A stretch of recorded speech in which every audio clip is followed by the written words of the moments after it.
नमस्कार मु धौली गणनाट्यर मैनेजर बाबुली महांती आमर जाजपुर जिला पाणीकोइली अंतर्गत षठीपुर हाटकर करंदा जो हाट हरिहाट को यात्रा देते धौली गणनाट्य को यात्रा 6,60,000 टଙ୍କା फाइनाल होता कल से बाबू मैंने आसी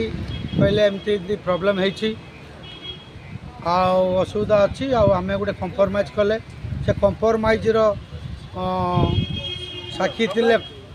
कृष्ण बाबू कृष्णचंद्र सेनापति कलिंग कन्या मालिक से भी थे कहले बाबुली छाड़ एति पैसा नियंतु आम गोटे कंप्रोमाइज कले कंप्रोमाइज कलापर से कौन कले आम बाबुली बाबू कहले मो पार्टी पाक मुझे मु राति रही आपको पेमेंट देकी जी मु काली राति 12टा टू फोन कर रेकर्ड डांस माने आरंभ है 12टा टू आरंभ कली फोन कृष्ण बाबू आज्ञा फेरार एवं से जहाँ ना एग्रीमेंट होता कार्तिक साहू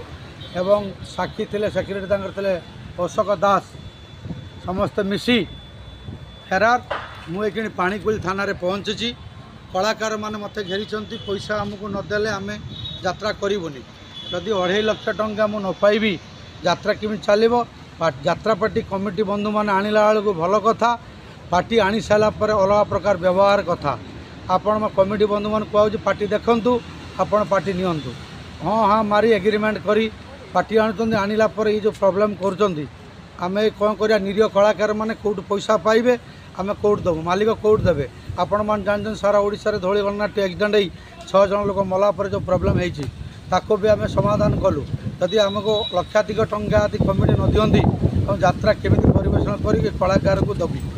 एबा आपण माने विचार करंतु आपण ऊपर विचार छाड़िले।